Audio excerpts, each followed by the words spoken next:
Alléluia. Donc nous continuons à parler de la vie chrétienne selon un Jean.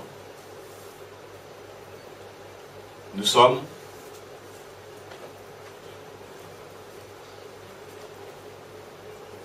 Vous avez oublié?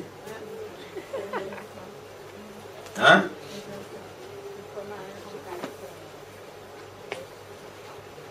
Nous sommes 4 combien?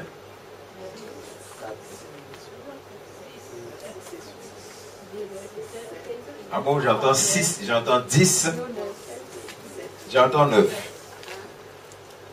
Hein? Alors, c'est où? Nous sommes où?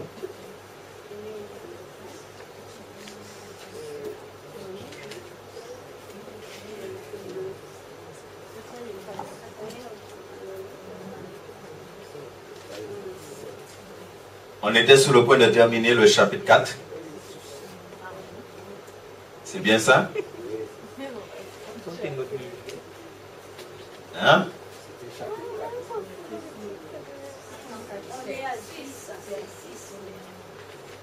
Donc, nous sommes au verset 11. C'est bien ça? La dernière fois, on a terminé avec le verset 10. Est-ce que c'est bien ça pour tout le monde? Je vous ai dit, le but, c'est pas d'aller vite. Vous savez, ce qu'on est en train de faire là, des fois, les chrétiens n'aiment pas trop cela. Parce qu'on n'aime pas trop s'asseoir et méditer la parole de Dieu ensemble. Mais, comme j'ai déjà dit, depuis que le Seigneur m'a fait comprendre, nous sommes dans un temps là, il faut enseigner le peuple, parce que c'est ce qui va nous tenir. C'est ce qui va nous tenir, rien d'autre. Ce n'est pas l'onction qui va tenir aucune personne, aucun serviteur de Dieu. C'est la parole. Et je ne sais pas, moi c'est la personne avec Dieu. Je crois qu'il y a d'autres personnes ici qui ont reçu cette vidéo. Quelqu'un, un homme de Dieu, que Dieu lui a, de ce qu'il a dit. Vous savez, des fois je vois des choses, des fois je demande à Dieu si c'est vrai, des fois aussi bon. Je dis c'est la personne avec Dieu. Et Dieu lui a montré un certain nombre de choses dans le ciel. Et beaucoup de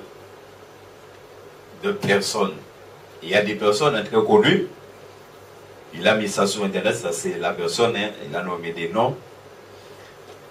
Et je vois des personnes très connues. Il a demandé à Dieu, est-ce que ces personnes-là seront dans le royaume? Et il a dit, Dieu lui a dit non.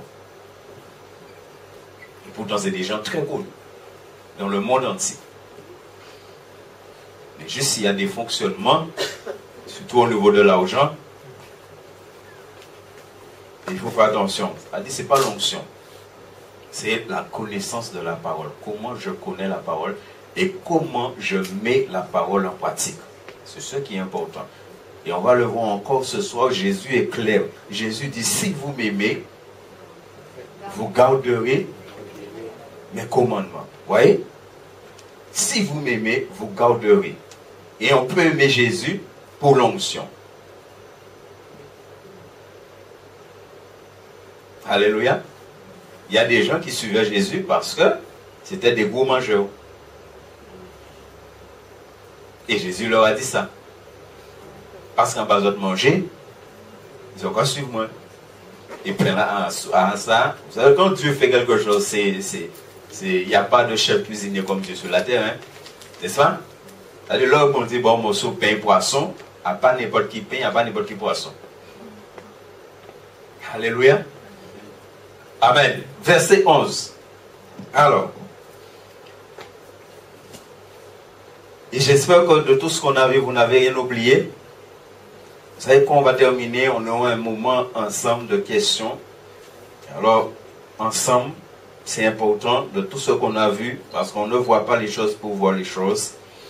Il dit, bien aimé, si Dieu nous a tant aimés, nous devons nous aussi nous aimer les uns les autres. Est-ce qu'on a bien compris, frères et sœurs, c'est quoi s'aimer en tant que chrétien? Et je vous ai dit ça la dernière fois. Regardez le nombre de fois que Jean revient sur cela. Ça veut dire que l'amour, c'est très important. Comment nous vivons l'amour, comment nous manifestons l'amour, et on a vu quel type d'amour. Quel amour Dieu attend entre ses enfants. Vous n'avez pas oublié? N'est-ce pas? Et on a vu qu'est-ce que ça implique dans la vie du croyant, dans la relation les uns avec les autres. Qu'est-ce que cela implique? Voyez, encore une fois, il dit, bien aimé, si Dieu nous a tant aimés, voyez, si Dieu nous a tant aimés, nous devons nous aussi nous aimer les uns les autres. Et on a vu que Dieu n'a pas aimé des gens qui étaient bons. Parce que des fois, on veut aimer l'autre parce que l'autre est gentil. C'est pas ça du tout. Personne, au verset 12, personne n'a jamais vu Dieu. Et c'est vrai. N'est-ce pas? Personne n'a jamais vu Dieu. De quel Dieu il parle là?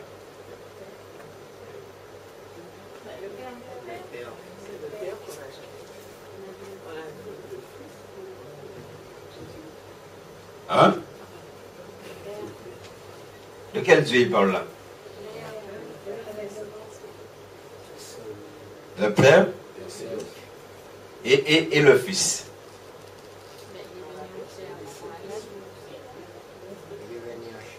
Hein? Et le Fils. Il dit personne n'a jamais vu Dieu. Le Fils, il est Dieu. Est-ce qu'il y a des gens qui l'ont vu? Alors qu'est-ce que le verset est en train de nous dire là alors?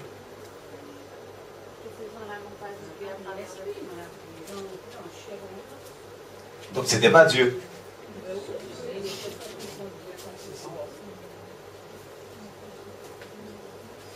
Hein? En plus, je ne vais même pas dans l'Ancien Testament avec vous, avec Moïse. Là, il s'est écrit dans la Bible, hein? Moïse a vu Dieu. Et Dieu parlait à Moïse face à face. Si on ne peut pas parler face à face. Hein? Ah, il est en esprit. Alléluia. Vous voyez, il dit personne n'a jamais vu Dieu. Et pourtant, le Fils Emmanuel, il a vécu parmi nous. Mais c'est comment Emmanuel a vécu parmi nous. Philippiens 2 est clair. Il a fallu que Jésus quitte quelque chose pour venir sur la terre. Sinon, on ne pouvait pas le voir. Est-ce que nous comprenons? Et je veux qu'on comprenne ça pour qu'on comprenne la dimension de l'amour. Vous savez, souvent on cite le verset, si nous nous aimons les uns les autres, à ceci, n'est-ce pas, les gens vont reconnaître que nous sommes disciples de Christ. Regardez ce qu'il nous dit. Personne n'a jamais vu Dieu. Et il te dit, si nous nous aimons les uns les autres, regardez ce qu'il dit. Qu'est-ce qui arrive?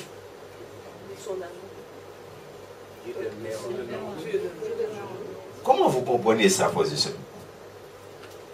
Comment vous comprenez? Le verset commence par dire, personne n'a jamais vu Dieu. Et il te dit, si on s'aime, de l'amour agapé, il te dit, Dieu demeure en nous. Ça veut dire quoi? Par rapport au début du verset, ça veut dire quoi? Parce que lui, il est d'amour, on n'a pas encore compris qui on est vraiment. Hein? Par rapport au début du verset, ça veut dire quoi? Il te dit la manière que j'aime Paul, que Paul m'aime, il y a quelque chose. Il te dit Dieu demeure en moi et Dieu demeure en Paul. Mais ça veut dire quoi? Par rapport au début du verset. Vous lisez le début du verset? Oui. Est-ce que vous nous comprenez ça? Est-ce que vous comprenez? Là, je crois que c'est avec le Fauchage, on a parlé de la dimanche. Quand Pierre et l'autre là, la personne qui était malade, ils ont dit on n'a pas d'or, on n'a pas d'argent. Mais ce qu'on a, on te le donne. Ils avaient quoi? Ils ont donné quoi à cet homme? Ils ont donné Dieu à cet homme. Parce que cet homme n'avait pas besoin d'argent. Même si il était bel âgé, il était resté là. N'est-ce pas? Mais ils ont donné Dieu à cet homme. C'est ce qu'ils avaient. Quand on vit cette dimension d'amour, on a Dieu en nous. Vous savez, souvent on parle de la plénitude du Saint-Esprit. On parle d'être rempli de l'Esprit. On prie même pour être rempli de l'Esprit. Je n'ai pas de problème avec ça. Un homme de Dieu peut prier et on vit la plénitude du Saint-Esprit. Je n'ai pas de problème avec ça. Mais si on vit cet amour-là, tu n'as pas besoin de prier pour être rempli de l'Esprit. Tu n'as pas besoin de prier pour manifester la plénitude du Saint-Esprit. Il dit, Dieu demeure. Ça dit, la personne voit Dieu en toi. Ça dit, si cette personne vient à te toucher, la personne touche Dieu. C'est ce qu'on comprend ça. En tant que chrétien, on n'a pas compris pourquoi le diable il touche tant à l'amour entre les chrétiens. Pourquoi le diable il met tant de choses. Ou du moins on laisse l'ennemi. Et on ne vit pas cette dimension de l'amour. Il te dit Dieu demeure en nous. Et c'est pourquoi il dit, si on a cet amour, les gens vont voir que nous sommes disciples de Christ. Ils vont voir que Dieu demeure en nous. Alléluia. Ça veut dire que nous sommes là pour révéler aux gens la présence de Dieu.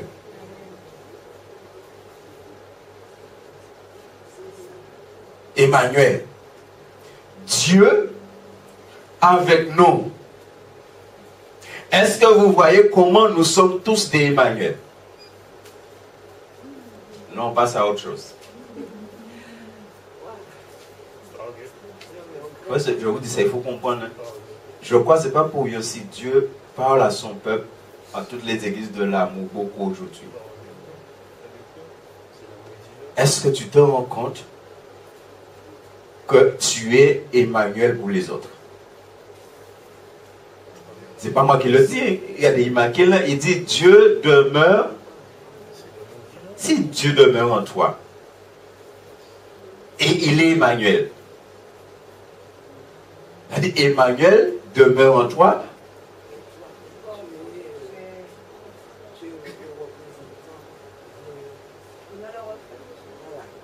Est-ce qu'on comprend ça, bien-aimé?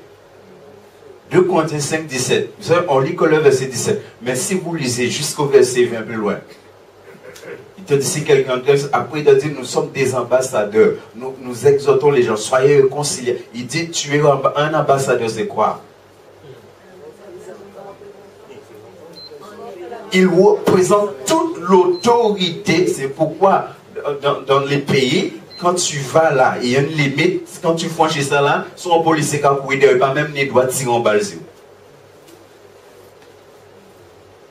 N'est-ce pas? Il pas les doigts tirer sur. Dès pour franchir les limite là, on peut tourner derrière, regarder et faire grimace belle. C'est ça qu'on montre dans ces films là, n'est-ce pas? Parce que l'ambassadeur, il représente toute l'autorité du pays. Si Dieu demeure en nous, nous représentons l'autorité de Dieu sur la terre. Simplement, comment nous manifestons l'amour les uns envers les autres. Oui, il dit, personne n'a jamais vu Dieu. Mais nous sommes là pour amener les gens à voir Dieu. Oui. Est-ce qu'on a compris ça? Est-ce que l'église de Jésus-Christ sur la terre a compris ça? C'est pourquoi, qu'est-ce que le diable est venu à faire? Il a mis beaucoup de divisions dans les églises. Il a divisé les chrétiens. Et Jésus a été clair. Jésus dit, une maison divisée ne peut pas. C'est impossible. Et je bénis Dieu, il y a des pays, ils ont compris ça. Les chrétiens se mettent ensemble, ils font des choses et on voit la gloire de Dieu. On voit des réveils, on voit un certain nombre de choses.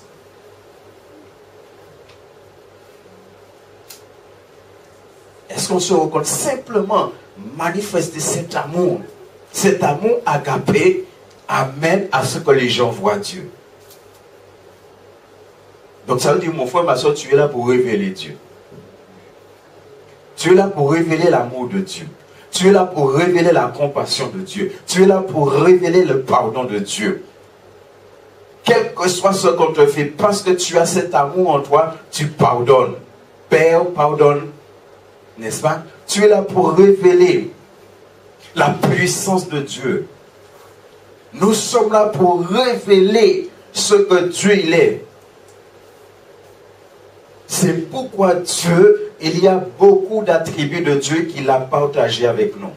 Il y a des attributs, c'est impossible de les avoir. Il n'y a que Dieu seul.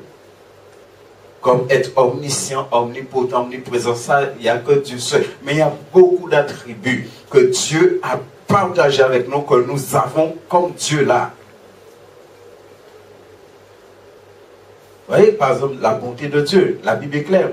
Soyez bons les uns envers les autres. La miséricorde de Dieu. De même que Dieu est miséricorde, il dit soyez miséricordieux. Il y a un certain nombre de choses. Et verset 13, il dit, à ceci nous reconnaissons que nous demeurons en lui et lui en nous, c'est qu'il nous a donné de son esprit. Vous voyez, maintenant, c'est comment je laisse le Saint-Esprit me conduire dans cette dimension de l'amour agapé. Comment je sais que l'Esprit de Dieu en moi est là pour m'amener à vivre cette dimension d'amour. Ma relation avec mon frère, ma relation avec ma soeur, c'est une relation d'esprit à esprit. On a vu ça la dernière fois. Comment en tant qu'enfant de Dieu, nous pouvons avoir le Saint-Esprit, mais ne pas avoir le même esprit.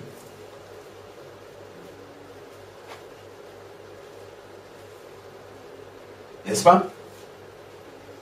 Normalement, ou qu'à vendre Toyota, nous qu'à vendre même bien là. Nous ne pouvons pas rentrer en guerre. N'est-ce pas? Si nous n'aimons même pas par là, nous ne pouvons pas être en guerre. Si on a le même Père, si on a le même esprit, normalement on doit avoir le même esprit. Et on a expliqué la dernière fois, c'est quoi avoir le même esprit?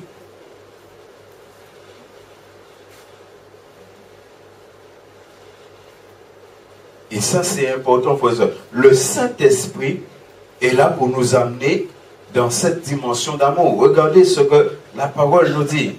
À ceci nous reconnaissons que nous demeurons en lui et lui en nous, c'est qu'il nous a donné de son esprit. Il nous a donné de son esprit. Ça veut dire c'est son esprit qui fait que lui, il demeure en nous et que nous demeurons en lui. C'est son esprit qui fait que son amour demeure en nous et nous demeurons dans son amour. C'est son esprit qui a amené l'amour agapé en nous et qui nous amène à manifester l'amour agapé. Sans le Saint-Esprit, l'homme ne peut pas manifester l'amour agapé. C'est impossible. Et c'est pourquoi on a parlé des trois amours. Et c'est pourquoi on a vu que très souvent dans l'église, c'est l'amour philéo qu'on voit. Et pas l'amour agapé. C'est pourquoi les relations entre chrétiens, très souvent, c'est très fragile. Et ça, c'est pas normal, frères et sœurs. Si notre relation est fondée sur l'amour agapé, cette relation-là n'est pas fragile. Mais si c'est l'amour philéo qui est là, c'est fragile, même, c'est même pas touché à ça. C'est pour ça marcher si Pierre, l'amour l'a fini. Mais l'amour agapé, il peut faire toute qualité de. Je crois que c'est mardi, on a vu ça. Après, je suis revenu encore sur le verset. Comment Dieu te dit, bénissez ceux qui vous. Vous savez que c'est quelqu'un qui vous maudit? Hein? J'ai à témoigner ça. Moi, je suis quelqu'un avant d'être chrétien. Il était préférable me taper, ne pas me dire n'importe quoi. Ah oui, on va pas accepter n'importe quoi. Ah ouais, des paroles, ah ouais, on va pas accepter. Il y a des capables de faire n'importe quoi, surtout moi n'importe quoi. Mon Dieu peut-être taper moi, pas de basse importance. Après, il te dit prier pour ceux qui vous. Vous savez ce que c'est quelqu'un qui vous persécute? C'est doux. C'est très agréable. Ça fait beaucoup de bien. Hein? Ça fait dormir bien les soirs. Quand quelqu'un vous persécute, hein, le soir on va se coucher et puis on dort bien. Hein? Comme dit le monde, on dort zen. Hein, c'est ça? Un Solaris. Ça fait du bien, non?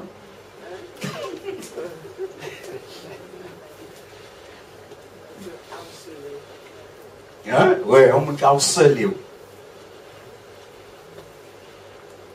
Il faut regarder ce que la Bible dit. Il te dit prier pour cette personne. Il te dit bénir cette personne. Il te dit même si ton ennemi a faim, on n'a qu'à persécuter, on n'a qu'à piter, bon Dieu qu'à dire s'il faim, ben manger. Vous croyez que l'amour filéo peut faire ça? Hein? Nous allons commencer par dire, ah, pourquoi faire mal? Après, nous allons commencer à dire, ah, mon père, c'est qu'il a fait mal alors. Jésus n'avait pas mal à la croix. Il ne sentait rien. Hein? Avant qu'on ait mis les clous là, on lui a donné. Hein? Est-ce qu'on donne là où on n'a pas senti mal? Yo, anesthésie, c'est bien ça? Hein? Donc il n'a rien senti.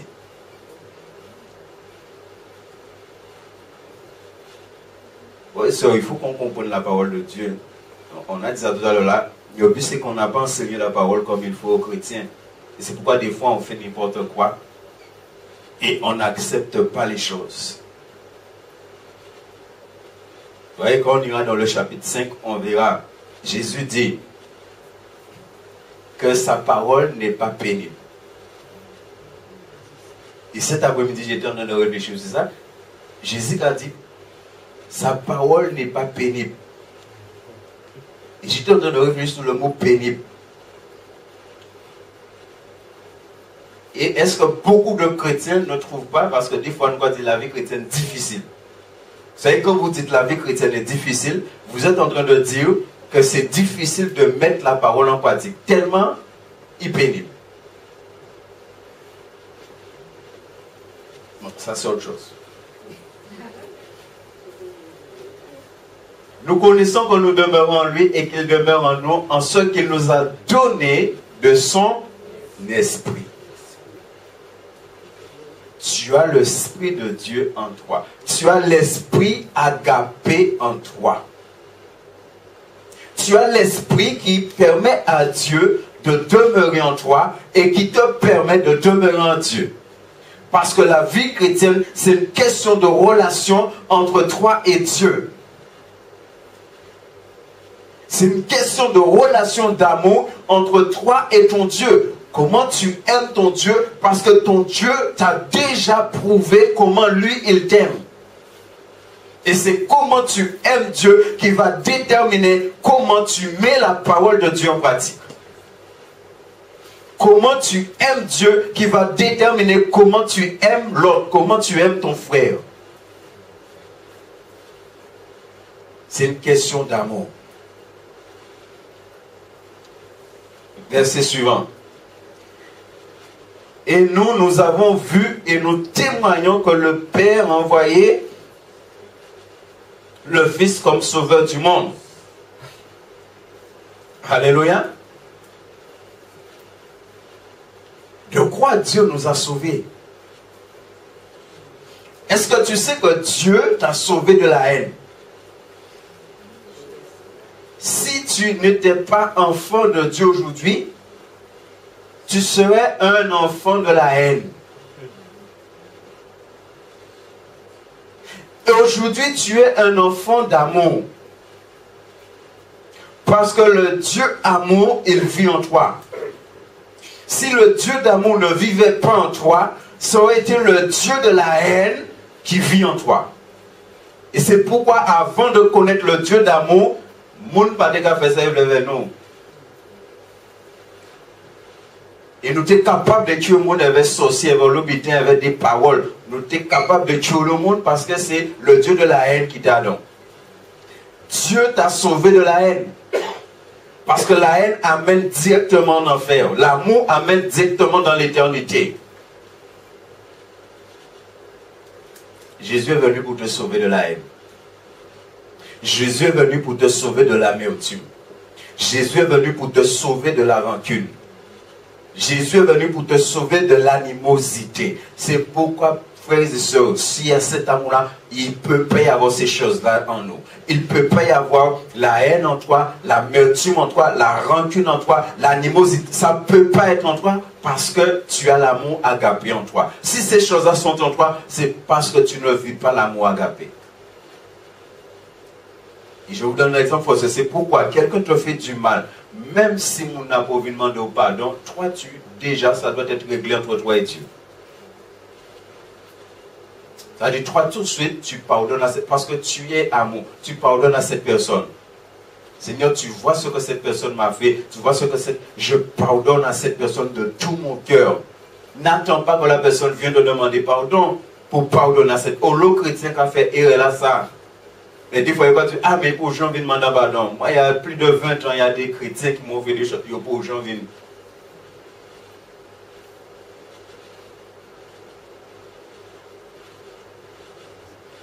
Et j'ai dit à témoigner, c'est si, je suis allé dans un enterrement. Mais en plus, c'est un ancien de l'église. Hein. Pendant que j'étais là, j'ai entendu tellement de chrétiens dire, ah ouais, le frère m'a fait tant de mal. Le frère m'a tellement blessé, il est mort, il ne m'a jamais demandé pardon.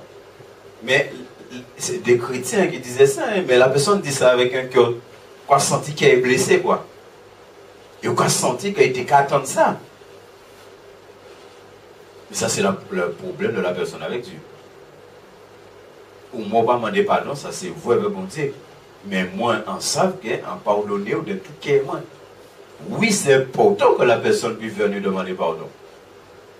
Mais regardez encore une fois la croix. C'est eux qui demandent Jésus pardon. Qui m'a pardonné en premier? C'est celui qui est amour qui a pardonné en premier. C'est celui qui est amour qui a dit Père, alléluia. Si tu as cet amour-là, ça veut dire c'est toi en premier, tu rentres dans le pardon. Et puis après, Dieu va toucher la personne va venir te demander pardon, ça va être réglé. Mais toi, tu es amour, tout de suite, tu rentres dans le pardon.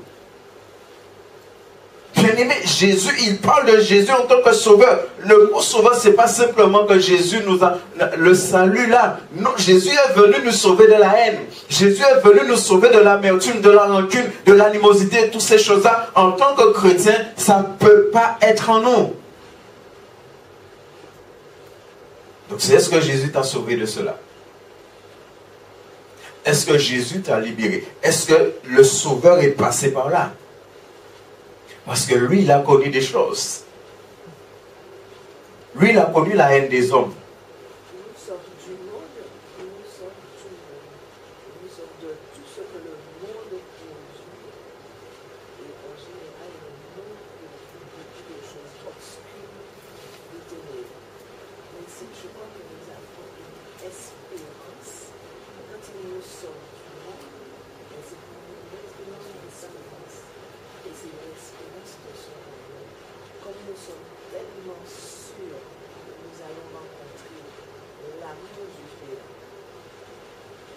par-delà le monde que nous pouvons pardonner. Ah oui. Nous devons lâcher tout ce que le monde a. Pardonnons parce que nous avons le royaume de Dieu. Nous sommes du monde et nous vivons dans le monde. Alléluia. Vous savez, il n'y a pas tellement longtemps, quand il y a avoir 2 semaines de ça, j'étais en train de méditer sur les 2 natures. Jésus avait 2 natures. Nous aussi, nous avons 2 natures. Mais c'est quelle nature qui règne en toi? Jésus n'a jamais commis de péché parce que c'est la nature divine qui régnait. Jésus était 100% homme. Il avait faim, il avait soif. Jésus était 100% homme. Mais Jésus allait au petit coin ou au grand coin comme tout le monde. Mais il n'a jamais péché parce que c'est sa nature divine qui régnait. Et c'est quand c'est la nature divine qui règne en nous, parce que l'amour agapé se trouve dans la nature divine, pas dans la nature pécheresse. La nature pécheresse ne connaît pas l'amour agapé. Romain est clair, Romain dit que la chair ne se soumet pas à la loi de Dieu. Alors n'attends pas que selon ta chair, tu vas manifester l'amour agapé. C'est impossible. Mais quand c'est la nature divine, ça veut dire l'Esprit de Dieu qui habite dans ton esprit, qui règne en toi, ça veut dire que ce n'est pas ton âme. Le problème avec beaucoup de chrétiens, c'est que c'est notre âme qui continue à régner en nous et pas l'esprit. Pourquoi tous les jours tu dois prier à ce que ton esprit règne sous ton âme? Et tu dois ordonner à ton âme de se soumettre à ton esprit. Tu dois faire ça tous les jours. Le matin, quand tu es en prière, c'est comme la crucifixion de la chair. Tous les matins, tu crucifies ta chair. Tu interdis à ta chair de se manifester pendant la journée. Il faut que si vous faites ça sincèrement, vous allez voir. Pendant la journée, on peut arriver au niveau de l'Esprit de Dieu qu'on est agi pas. Vous-même qui êtes étonné. Parce que tu as prié. Il faut vivre ça.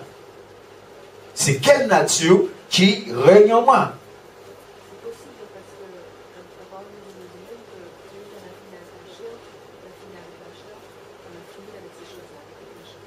Ah oui. C'est vraiment prendre une autorité sur cette nature. Et je crois que c'est Galates 5:24, il me semble, qui dit que ceux qui sont en Christ ont crucifié la chair avec ses désirs et ses passions.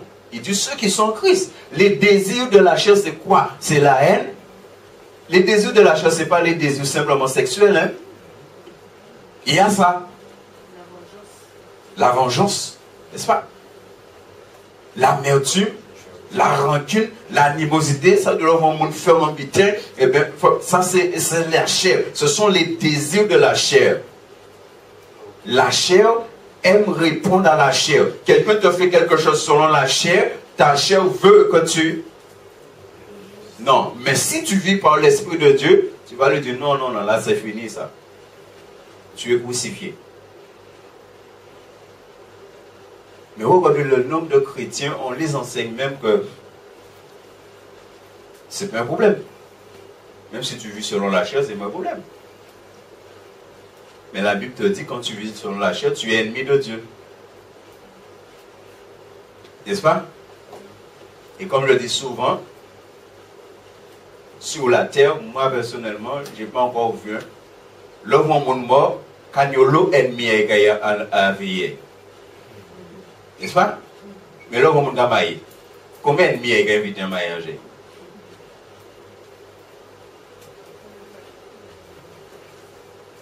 Le monde a mort, au l'eau ennemi est gagné. Et ennemi là, je dis, ah, il était gentil, oui, il a aimé mes mots, mais il était gentil. Mais il est mort. Là, il était vivant, il n'est pas gentil, mais là, il est mort, là, il est gentil. C'est normal qu'il est gentil parce qu'il y a 4 morceaux, il ne peut pas faire rien encore. Non, mais c'est normal qu'il est gentil. Il ne peut pas mal parler, il ne peut pas faire rien, là, il est gentil.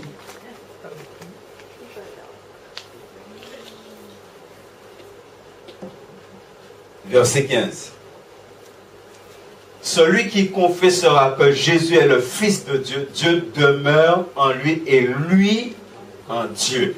Comment tu confesses que Jésus est le Fils de Dieu? Comment tu le confesses?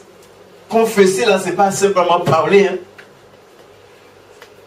Comment quand quelqu'un vient, on a parlé de ça là, sur la raison, là, on a 24 piqué au matin, midi, soir. En qui je dois confesser Jésus, c'est le Fils de Dieu? Vous savez que Jésus, c'est le Fils de Dieu? On a piqué. Il a piqué, il a maudit, il a piqué, et vous regardez, tu sais que Jésus, c'est le Fils de Dieu? En qui je dois confesser ça? Avec qui nous doit confesser ça? Avec qui on va confesser ça? Est-ce que tu confesses ça pour que la personne soit bénie? Ou peut-être qu'on confesse ça pour Jésus régler contre elle?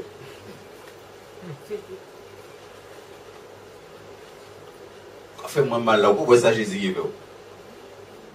C'est ça Jésus? Non, est-ce que c'est ça le Seigneur Jésus? Tu peux sortir un béni soit l'Éternel dans une situation difficile, mais c'est plus difficile. Mais est-ce qu'Adam béni soit l'Éternel là pour confesser Jésus, le Fils de Dieu? Le Fils de celui qui est amour. Ça veut dire que tu confesses l'amour envers cette personne qui te fait du mal. Comment tu confesses l'amour à ce moment-là? Mais c'est la parole de Dieu. Hein? Et pas nous connaissons à confesser Jésus, comment ça n'y est prêché, non. Oui, il y a ça, il y a le pardon.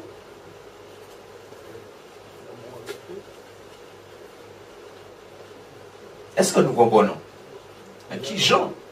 Comment je confesse que le Seigneur Jésus, il est le Fils de Dieu. Il est celui qui est venu apporter l'amour sur la terre. Il est celui qui est venu apporter l'amour dans mon cœur. Et c'est l'amour qui règne dans mon cœur. Parce que tu dois conjuguer avec lui. Parce que tu dois quoi? Tu dois conjuguer avec lui. En conjuguer? Oui, conjuguer. Comme la conjugaison. Oui, oui, oui. Ce n'est pas je suis il au singulier, c'est nous, vous, il. Et parce que nous avons été créés, hein, non pas dans la division, mais dans l'union qui est deux. Alors, nous ne pouvons rien faire si nous le faisons avec lui. C'est pour ça que je dis qu'il faut conjuguer avec lui. Oui. Est-ce que nous comprenons, frères et sœurs? C'est la parole de Dieu. On est entré dans un temps là. Il faut qu'on rentre dans la parole. Il faut qu'on rentre dans la parole. Il faut qu'on vit la parole. Il faut qu'on mette la parole en pratique.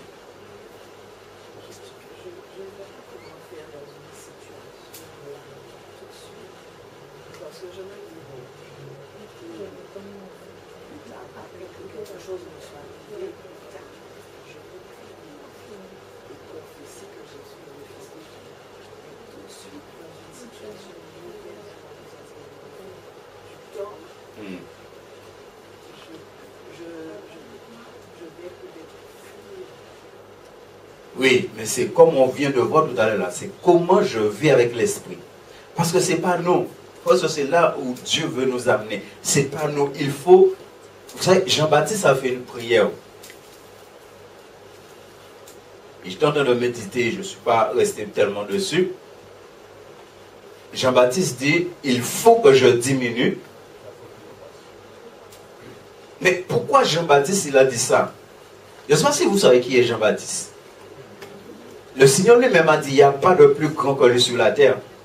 Mais il a dit aussi, le plus petit dans le royaume des cieux est plus grand que lui. Mais il n'y a pas plus grand que lui sur la terre. C'est-à-dire, il n'y a pas plus grand prophète. C'est un prophète. C'est lui qui a ouvert le chemin devant le Seigneur. Mais Jean-Baptiste dit, il faut que je diminue et que lui, il puisse croître. Quand Jean-Baptiste a parlé de ça, il a parlé de ça sous la loi. Mais aujourd'hui, c'est qu'il faut que moi je diminue pour que l'Esprit de Dieu puisse croître. C'est l'Esprit de Dieu qui est là. C'est l'Esprit de Dieu qui est en toi. C'est-à-dire qu'il faut que toi tu diminues et que l'Esprit puisse croître en toi. C'est-à-dire qu'il faut que ta chair diminue. Ta chair, c'est moins. L'esprit, c'est plus. C'est-à-dire quand Jésus va revenir, il faut qu'il trouve la chair presque au niveau 0. Est-ce que nous comprenons ça? Et que l'esprit, presque au niveau 100%. Voilà. C'est pourquoi il faut qu'on arrête avec ça. Je vous dis ça. Ça, c'est chacun de nous. Et moi, le premier, il faut qu'on s'efface.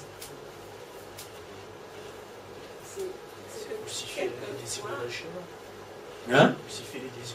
Ah ben, ça c'est tout le temps. Hein? Ah oui. C'est pourquoi moi je vous ai dit ça avant. J'ai dit, bon Dieu, prends-moi avant. Mais plus je rentre dans les choses, plus je constate qu'en Dieu là toujours. Alors j'ai arrêté avec ça. J'ai demandé pardon à Dieu et j'ai arrêté avec ça parce que j'habite dans la là. Nous que voir des bidets, nous que vivre, on va vivre des choses.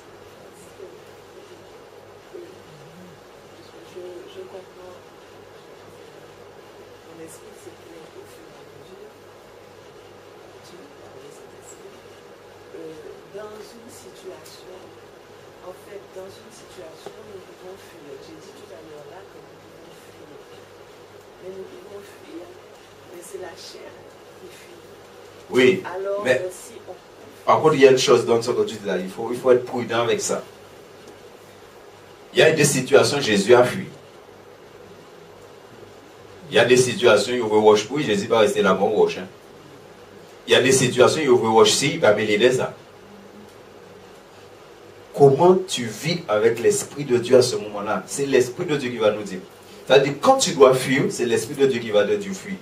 Quand tu ne dois pas fuir, c'est l'Esprit de Dieu qui va te dire. C'est l'Esprit de Dieu. C'est cette dimension-là que Dieu veut nous amener maintenant. Il veut amener ses enfants à ce qu'on vit pleinement par l'Esprit. Vous savez, avant, on disait aux chrétiens, vit par l'Esprit. Et terminé. Moi, j'ai compris, Dieu dit, il faut expliquer à ses enfants comment vivre par l'Esprit. Si tu n'expliques pas, tu dis à quelqu'un, vit par l'Esprit, pour expliquer, il n'y a rien. Qu'on dit.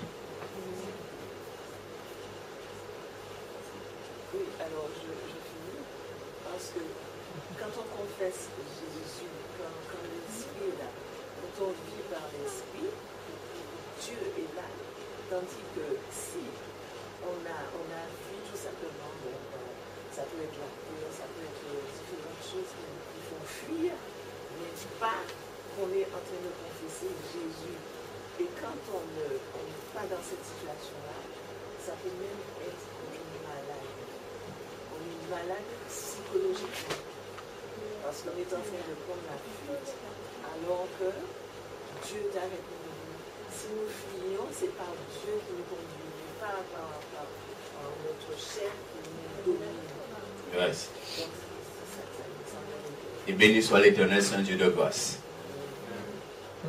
Élie a fui.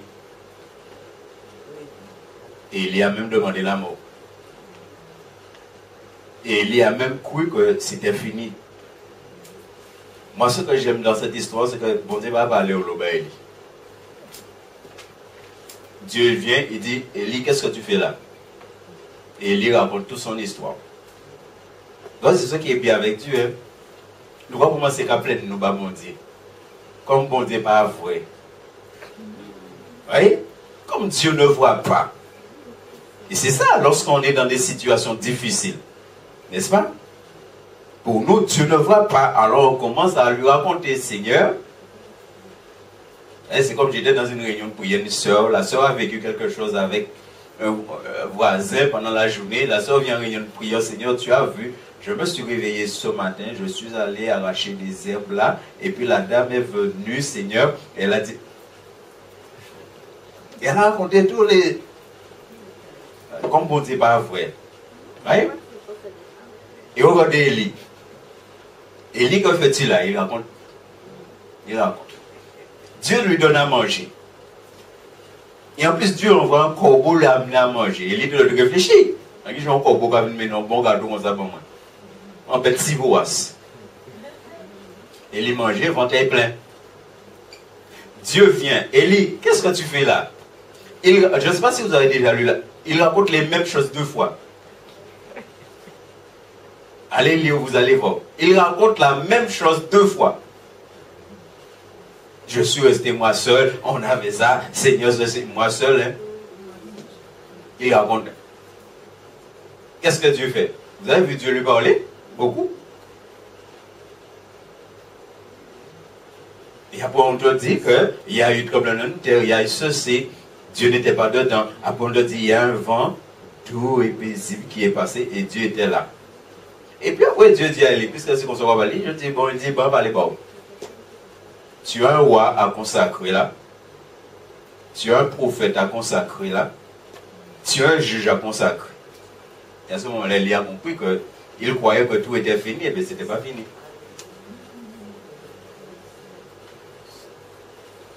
En parole en madame dit. Il dit, il a un coupé de dents.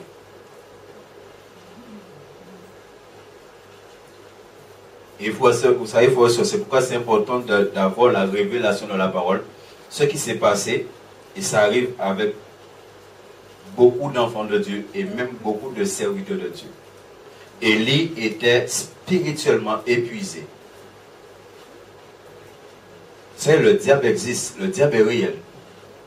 Lisez la parole, vous allez voir. Élie est resté toute la journée à lutter contre des démons.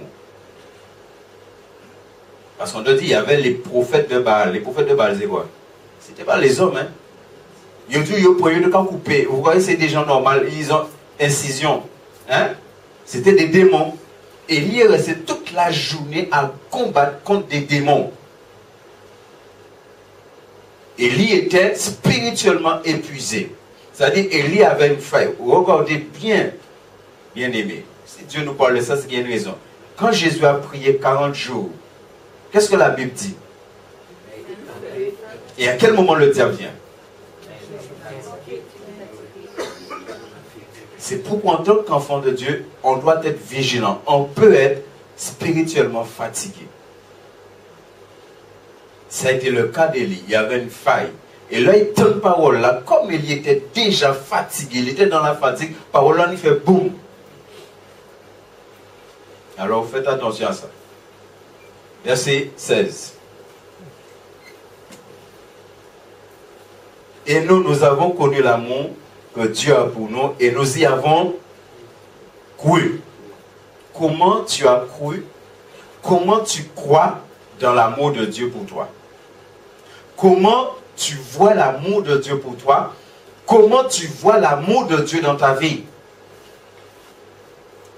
Il dit, nous y avons cru. Tu as cru dans l'amour de Dieu pour toi. Amen. Comment tu amènes l'autre à croire dans ton amour pour lui? Comment tu amènes la personne qui te hait, la personne qui te persécute, la personne qui te... Comment tu amènes cette personne à croire dans l'amour que tu as pour elle? Comment ton amour va toucher cette personne comme l'amour du Christ t'a touché, toi qui étais ennemi du Christ? C'est ce que nous comprenons. Hein? Là, ce n'est pas le pardon seulement, il y a le pardon dedans. Il y a l'action. Il y a la manière que tu bénis cette personne. Il y a la manière que tu parles pour cette personne.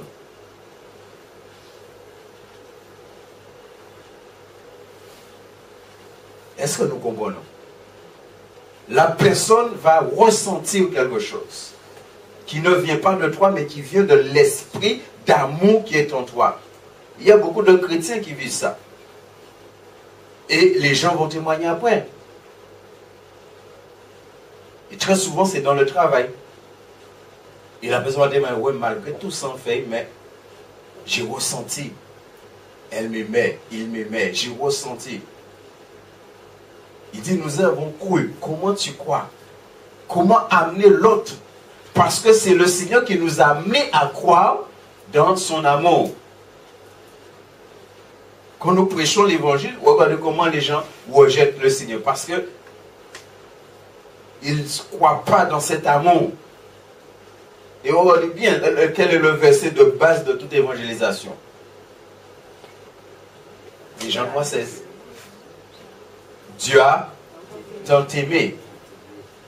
Nous avons cru dans l'amour de Dieu pour nous et nous avons accepté cet amour et cet amour nous a sauvés. Comment l'amour que tu vas manifester pour l'autre va sauver l'autre?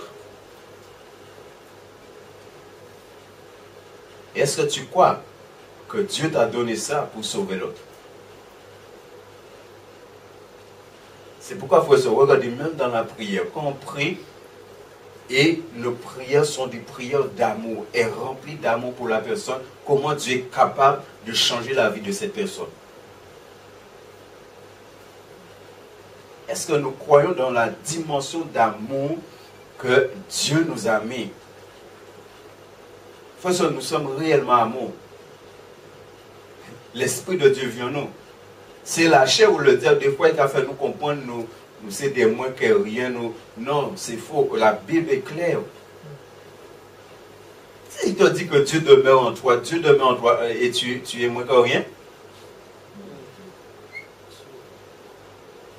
Dieu demeure en toi et tu es une mauvaise personne. Non, Dieu demeure en toi, c'est tu es une personne de valeur. Tu es une personne agréable. Tu es une personne merveilleuse parce que Dieu, il est merveilleux. C'est ce que tu es. David a compris ça. David a compris ça et David a dit, je te loue. Je te loue de ce que tu as fait de moi. Alléluia. David a loué Dieu. Il a élevé Dieu. Ça veut dire même à ce niveau-là, entre parenthèses, il faut faire attention. Si tu te dénigres, si tu t'abaisses, ça veut dire que tu ne reconnais pas ce que Dieu a fait pour toi. Tu ne reconnais pas l'amour de Dieu. Tu n'as pas cru dans l'amour de Dieu. Quand tu as cru dans l'amour de Dieu, tu sais à ce moment-là, tu n'es pas n'importe qui. Tu sais à ce moment-là, tu es un homme, tu es une femme de valeur. Tu as cru dans l'amour de Dieu, cet amour qui t'a changé, cet amour qui a transformé ta vie. C'est pourquoi nous bénissons les gens. Quand tu bénis les gens, tu bénis la personne de l'amour de Dieu.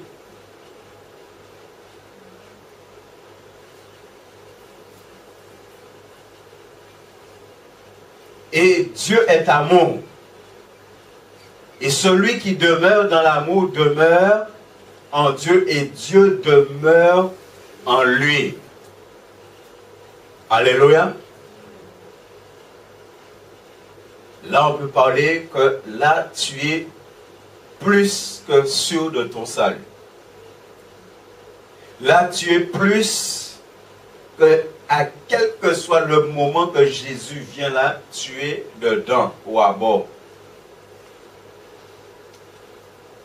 Ah oui, là, c'est plus. Est-ce qu'on se rend compte le rôle que l'amour joue dans la relation avec le Seigneur? Verset 17. Tel il est, tel nous sommes aussi dans... Alléluia. Comment il est?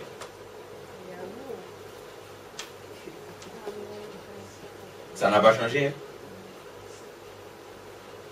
Et il est amour depuis le jardin d'Éden. N'est-ce pas? Adam fait toute bêtise. Il venait, il parlait à Adam un moment. Et il a donné à chacun ce qui revenait à chacun par rapport à la désobéissance. L'homme, la femme, le serpent. Et puis après, il a fait des vêtements et il a habillé Adam.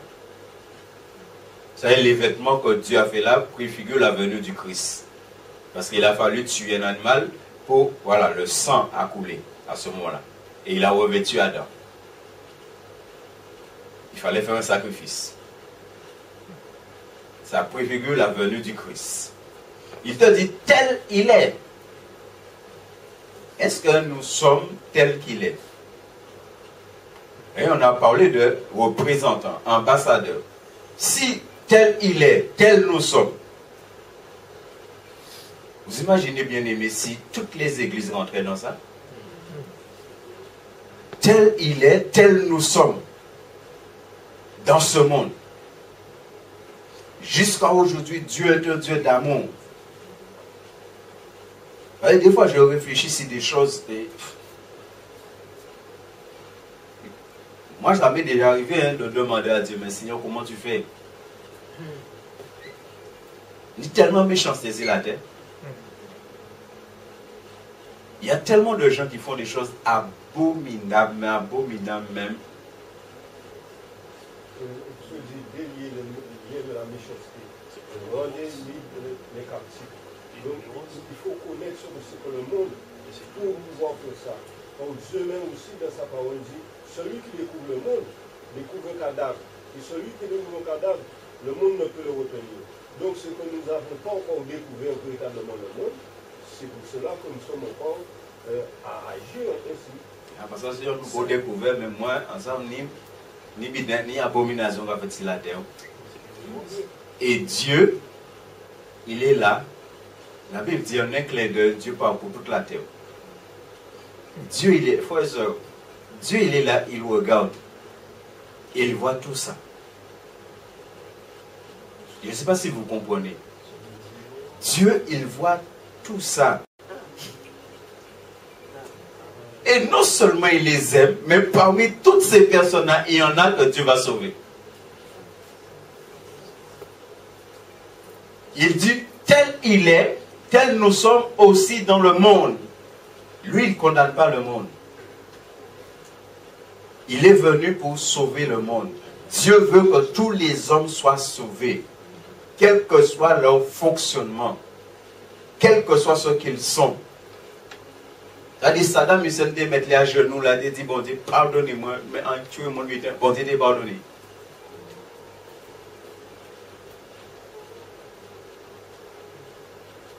N'est-ce pas? Et un royaume là. Et vous, qui l'ont payé, vous volez, ou pas dit bon Dieu, pardonnez, ou en enfer.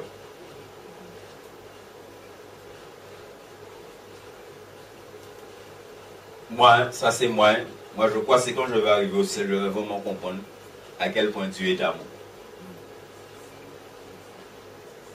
Mais dès maintenant, là, par rapport à toutes ces choses-là, nous voyons comment Dieu est amour. Et il te dit, tels nous sommes aussi dans ce monde. C'est est-ce que nous sommes comme lui? Comme lui, il est amour pour ce monde, est-ce que nous aussi nous sommes amour pour ce monde?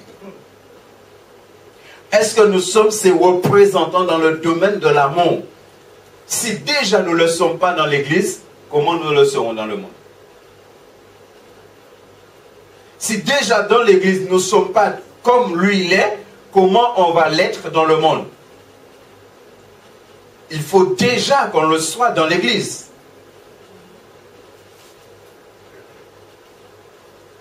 Je crois que j'ai déjà donné ce témoignage ici. C'est un pasteur. Et puis un jour, c'est pourquoi je dis ces fois, il faut faire attention à des paroles, à des prières qu'on fait à Dieu. Et ce pasteur, il a dit à Dieu, quand il a débuté en tant que pasteur, il a dit à Dieu, il va accepter que le monde lui fasse des choses. Mais il ne va pas accepter que les gens de l'église lui fassent des choses parce que ce sont des enfants de Dieu. Vous savez, nous, des fois qu'on débute en tant que pasteur, on dit des choses. Tout son ministère pastoral, c'est qu'un monde dans l'église, il fait bomber. Il parle pratiquement pas au monde dans le monde. Là, il dit que là, tout voisinage, il était bien, mais pas au monde dans le monde, pas fait rien. Mais c'est le monde dans l'église qui est difficile.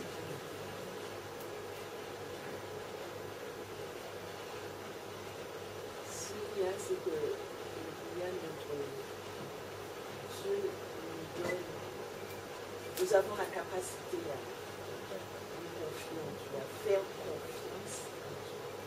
Tel que nous sommes, nous faisons tellement confiance à Dieu que nous pouvons être comme Oui, mais là, ça dépasse le domaine de la confiance. Encore une fois, vous voyez, il dit tel il est, tel nous sommes. Ça, c'est comment je vis avec l'Esprit de Dieu, encore une fois. Romains 8,14, je crois, nous dit que c'est lorsqu'on est conduit par l'Esprit de Dieu qu'on est fils de Dieu. Et si c'est la chair qui te conduit, tu n'es pas fils de Dieu. Vous savez, dans la Bible, c'est des choses qu'on n'enseigne pas, mais il y a une différence entre enfant et fils.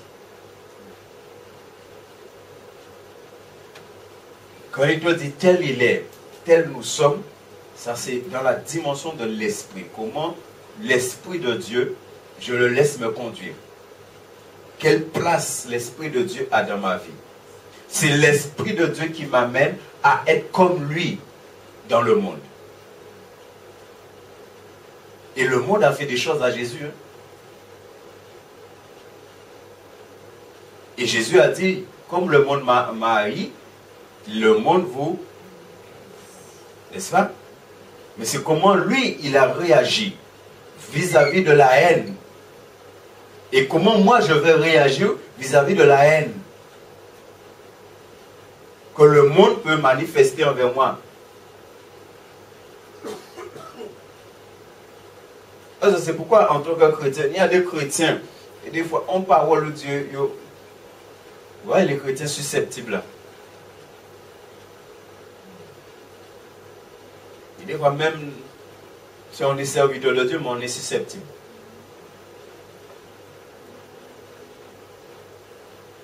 C'est pourquoi la Bible dit dans Proverbe 12:1, celui qui n'aime pas les réprimandes n'aime pas la connaissance. Et il y a des chrétiens qui n'aiment pas être réprimandés. Ils sont tellement au top, ils sont tellement à dans dimension, ils sont tellement à dans niveau que vous ne pouvez pas reprendre. Et si vous reprenez, vous n'êtes pas content. Tel il est, tel nous sommes aussi. Et Jésus dit au plus haut,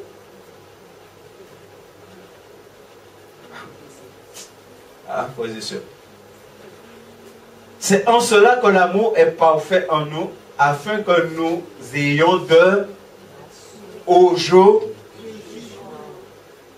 Frères et sœurs, regardez le rôle que l'amour joue au jour du jugement. On va prendre, mettez-moi Jacques 2:13. Jacques 2:13.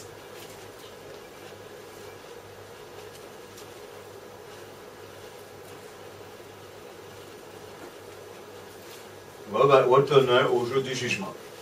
Regardez ce que Jacques 2:13 nous dit. Il dit car le jugement est sans pour qui n'a pas fait. Et il dit la miséricorde triomphe. Dieu nous dit que le jugement est sans miséricorde. Vous imaginez le jugement de Dieu sans miséricorde?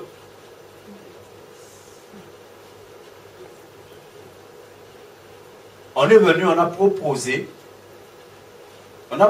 3 fléaux à David. Et parmi les 3 fléaux, si ma mémoire est bonne, hein, il y avait que David, quelque part on allait le livrer entre les mains des hommes.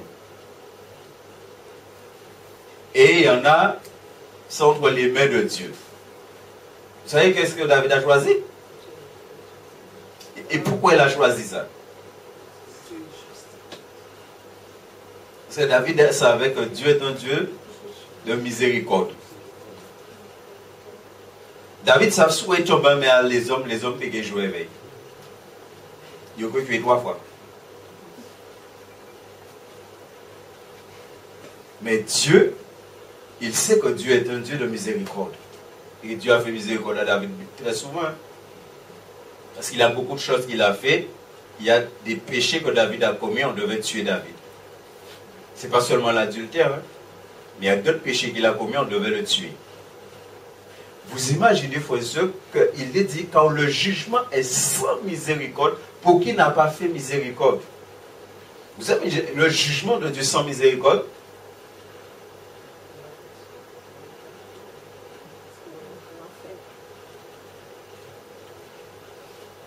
c'est la miséricorde de Dieu qui nous tient debout.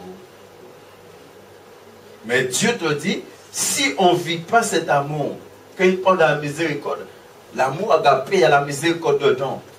Si on ne vit pas ça, il te dit que c'est la miséricorde qui triomphe du jugement.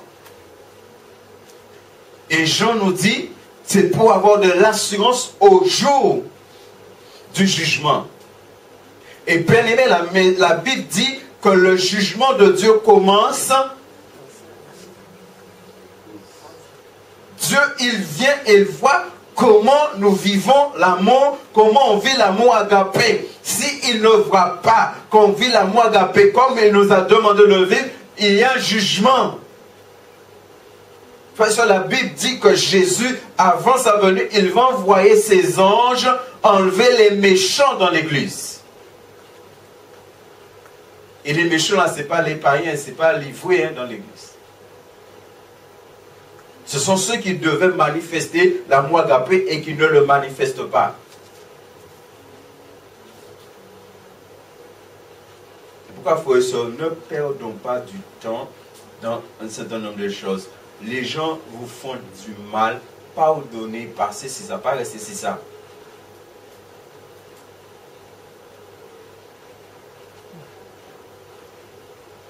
Les gens vont vous accuser, les gens vont dire des choses. Ne restez pas sur ça. Même si des fois ça va faire mal, parce que nous sommes des hommes. Moi je ne vais pas vous dire que ça va faire mal. C'est faux. On est des hommes. Mais il ne faut pas rester sur ça. Dieu nous demande d'aimer, on aime et terminer. Verset 18. La crainte n'est pas dans l'amour, mais l'amour parfait bannit la crainte. Car la crainte suppose un châtiment, et celui qui craint n'est pas parfait dans l'amour. Comment tu aimes Dieu? Comment tu aimes Dieu? Comment tu obéis à Dieu? Dieu, il n'est pas le Père fêtard. Est-ce que tu manifestes l'amour parce que tu as la crainte? Ah, si on n'a pas fait ça, bon Dieu qui est malmené, moi.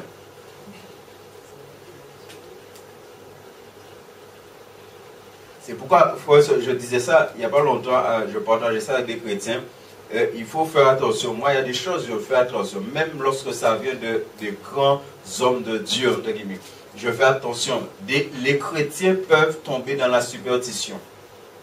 Moi, je crois que quand Dieu a béni quelqu'un, il a béni quelqu'un. Ça, c'est moi. Hein? Et des gens peuvent dire toutes leurs paroles de malédiction, ça ne va jamais t'atteindre. Si tu vis comme Dieu te demande, ça ne va jamais t'atteindre. Mais il y a des serviteurs de Dieu, il y a des hommes qui vont te croire, ah, parce que mon Dieu parle, c'est pourquoi on voit des chrétiens des fois, on va parler tout ça, ah, on va briser ça, ah, on va briser ça, mais attends, pourquoi on va briser comme ça? Parce que mon y a. Qu'est-ce que Balaam a dit à Balak? Il faut connaître la parole. Balaam dit à Balak, on ne peut pas maudire ce que Dieu a. Qu'est-ce que Éphésiens 1, verset 3, il me semble dit? Nous avons été bénis de toute bénédiction dans le lieu céleste en Jésus-Christ. Si tu vis cet amour agapé, il dit Dieu demeure en toi. On peut maudire Dieu? Non, mais il faut entrer dans la parole, il faut connaître la parole. Est-ce qu'on peut maudire Dieu? Il dit Dieu demeure en toi. Mouna dit une parole de malédiction. Qui parole les gars vous là? Sous quoi vivre en péché, sous quoi vivre selon la chair. Il n'y a pas ouverte en vie. Les choses peuvent t'atteindre. Mais ça, c'est toi qui le fais. Mais si tu vis comme Dieu te demande, on peut faire ça. Il faut bon Dieu bénir ou bénir. Mais vous imaginez en tant que chrétien, si depuis on dit une parole de malédiction, ça atteint nous, mais il faut aussi, attention, avoir bon corps dans le Seigneur. Il dit si l'Éternel est pour vous,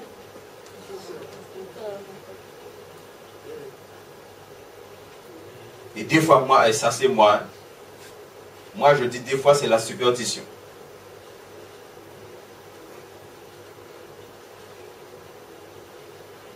Ça n'a rien à voir avec la foi. Moi je sais que Dieu a béni, quand Dieu bénit, Dieu bénit. Jésus était clair avec les gens. Je vous ai béni, va et ne pêche plus. C'est quand tu pêches maintenant que les choses peuvent arriver. Mais si tu restes dans la volonté de Dieu, si tu fais les choses comme Dieu te demande de le faire, Dieu te dit d'aimer, tu aimes comme Dieu te demande d'aimer, tu es béni. Et tu es gardé par le Seigneur. Alléluia. Il te dit la crainte n'est pas dans l'amour. Ça dit si je ne fais pas ça, eh bien Dieu va me punir, Dieu va ceci. Non, là tu es en train de manifester la crainte là. Ce n'est pas une relation d'amour que tu as avec Dieu. Si tu as cette relation d'amour avec Dieu, même quand le péché peut venir, tu sais que ton Père va te pardonner. Tu ne vas pas te tourmenter. Ah, c'est comme des chrétiens des fois. Tout de suite, ça peut arriver, tu commets un péché, tout de suite, tu vas dire, ah, est-ce qu'on va peut-être saluer moi? Est-ce que... Et bon Dieu dit ou non avocat? Si bon Dieu est bon avocat, c'est que bon Dieu savent, il y a un moment où que buisant en avocat. Ces hommes politiques là, pourquoi même il va faire ça? Il y a un gros bureau d'avocat. Pourquoi? Parce qu'à un moment donné, vous voulez l'argent. À un moment donné, vous faites magouille. Et vous puisez un bureau d'avocat bien solide là pour défendre vous. Et c'est un Guadeloupe là, tout ça, il a fait jusqu'à là, il va mettre pour mon nom là. Parce qu'il y a des vaillants avocats à défendre vous. N'est-ce pas? Et la Bible te dit, tu es un avocat auprès du Père. Ça dit, il y a des moments, tu as besoin que l'avocat puisse te défendre. C'est pourquoi, bien aimé, il te dit, l'amour, la crainte n'est pas dans l'amour. Si tu aimes Dieu, il ne peut pas y avoir la crainte entre toi et Dieu. Il ne peut pas y avoir la crainte que, oui, bon Dieu, qu'il ait fouetté, bon Dieu, qu'il ait bité, bon Dieu. C'est pourquoi il y a des choses, il faut faire attention. Des fois, même dans l'église, on en sait, oh, ah oui, et puis chrétien là, qui a servi bon Dieu par la paix. Si tu sais Dieu par la peur, ça c'est la crainte que la Bible parle là, et ils te disent tu n'aimes pas Dieu. Ah, mais il y a des chrétiens qui ont peur de Dieu. Hein? Parce qu'on leur a appris ça. Hein? Il n'y a pas ça, il n'y a pas ça il n'y a pas la crainte. Il dit quand la crainte suppose un châtiment. Je reviens sur David. Vous avez vu tout ça bêtise David fait? Oui, c'est un homme qui connaissait Dieu, mais il l'a fait aussi. Pourquoi bon Dieu pas un bon châtiment? David a subi les conséquences de ses péchés.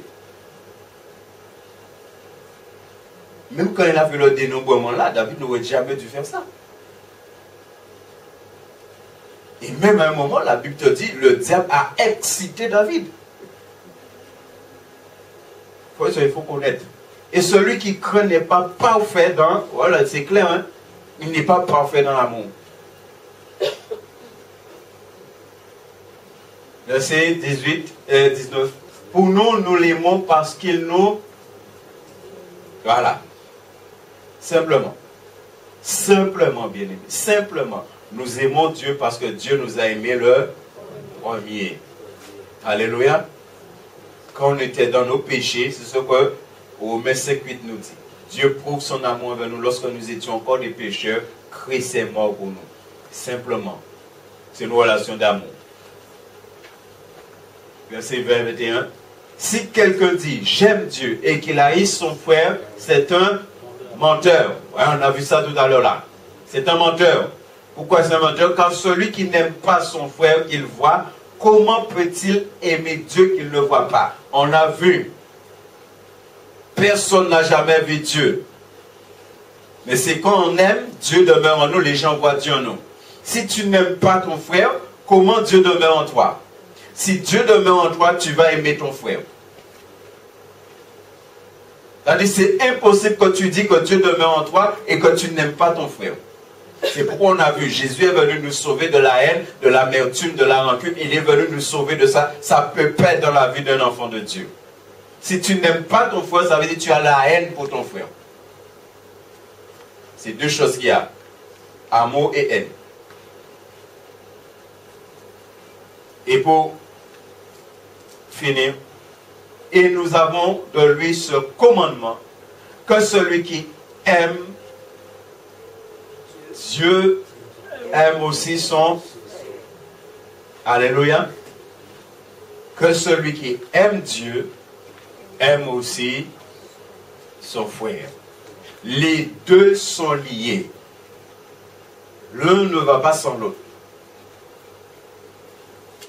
Tu aimes Dieu, tu es obligé d'aimer ton frère. Et frères et sœurs, il y a tant de chrétiens qui ont la haine, l'amertume, la rancune. Et Jésus va revenir, Jésus risque de les trouver avec ça. Frères et sœurs, gardons nos cœurs. Mon frère, ma soeur, garde ton cœur de ces choses-là. Garde ton cœur. Si tu as un problème avec ça, vous savez, il y a des chrétiens qui ont des problèmes, qui ont des difficultés à aimer. Et ça, en général, c'est lié à ton passé. Quand c'est comme ça, c'est lié à ton passé. Tu as vécu des choses et qui sont encore là et tu as des problèmes pour aimer les autres. Un enfant de Dieu ne peut pas avoir de problème pour aimer les autres parce que Dieu n'a pas de problème pour aimer les autres. Si tu as des difficultés pour aimer les autres, c'est qu'il y a un problème dans ta vie et que tu dois régler cela. Béni soit l'Éternel. Est-ce qu'il y a des questions?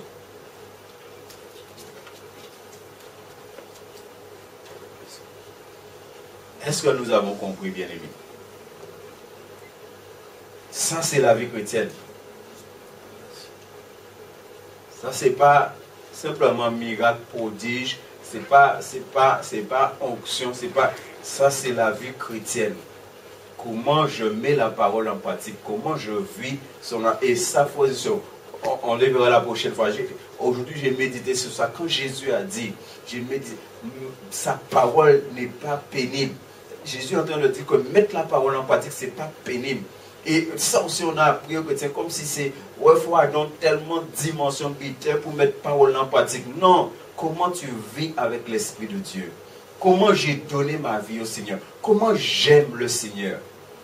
La base, c'est l'amour. L'amour qu'il y a entre toi et Dieu. Comment tu aimes Dieu?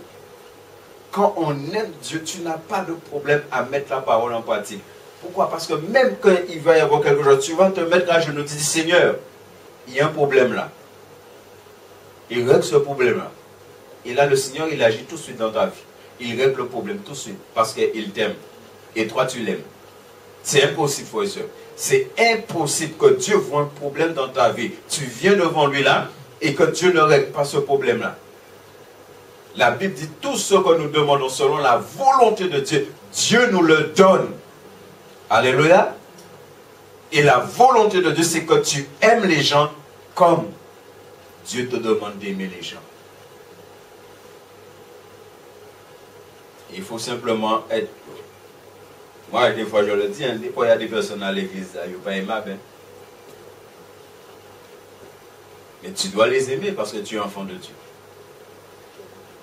Alléluia. Tu n'as pas le choix. Qui est aimable, qui n'est pas aimable, tu dois l'aimer.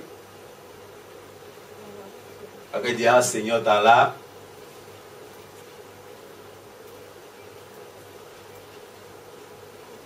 Pierre dit Jésus, je t'aime. Jésus, mais où ça, moi, mais Jésus, pourquoi peut-être en moi, mais Jésus, Et puis on m'a venu, mais tu étais avec lui, il dit, moi, pas de monsieur, moi, pas connaître monsieur, on pas connaître monsieur. Sorti, il a dit, mais Jésus, pompe, magnon, soit magnon, on va tuer, on va tuer, Jésus, on va tuer. Et la dame est venue, il a dit, mais tu étais avec lui, il dit, moi, on va connaître monsieur, même ni en blanc, ni en noir, on va connaître monsieur. L'autre madame venait encore dit, mais tu étais avec lui, j'irai madame. Même Pierre là. Et elle va dire, mais Jésus. Ce qu'il y a, c'est que Dieu qui nous amène à sa dimension veut que nous ayons premièrement, nous ne soyons pas limités à l'amour juste vertical en la vie, mais aimer tout. Dieu veut que nous aimions et ce qu'il y a est dans Tel il est dans le monde, tel nous sommes aussi. C'est un beau mot. Hein? C'est un beau mot. Ah. Bien aimé, c'est est-ce que nous voulons être au ciel?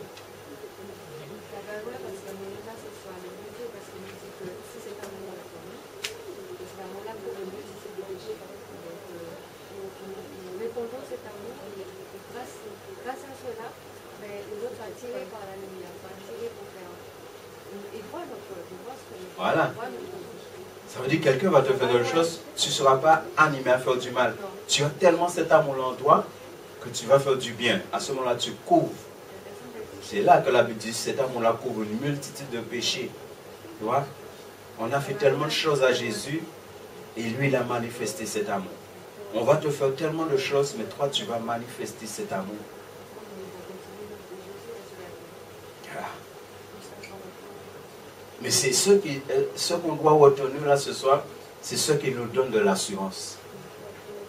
Que Jésus vient maintenant, je suis avec lui. C'est ce qui nous donne l'assurance. C'est ce qui nous donne l'assurance au ciel, parce qu'on va passer devant le tribunal de Christ. C'est ce qui nous donne l'assurance qu'au ciel, tu ne vas pas recevoir un jugement qui va t'envoyer en enfer. C'est ce qu'il est en train de nous dire. Et bien aimé, c'est un combat. Si vous rencontrez un chrétien qui vous dit c'est un combat, mais on a les deux natures. C'est quelle nature tu laisses régner en toi? Quelle nature qui règne en toi? Est-ce la nature divine ou est-ce la nature pécheresse? Et ce qui rend le combat difficile, c'est quand c'est la nature pécheresse qui est là. Mais si c'est la nature divine, Romains nous parle de ça, les tendances de la chair et les tendances de l'esprit. Si tu manifestes les tendances de l'esprit, ça va être naturel. Alléluia.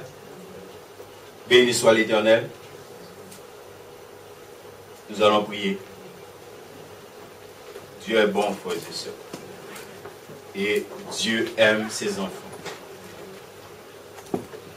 Dieu vous aime. Nous sommes la prunelle des yeux de Dieu. Alléluia.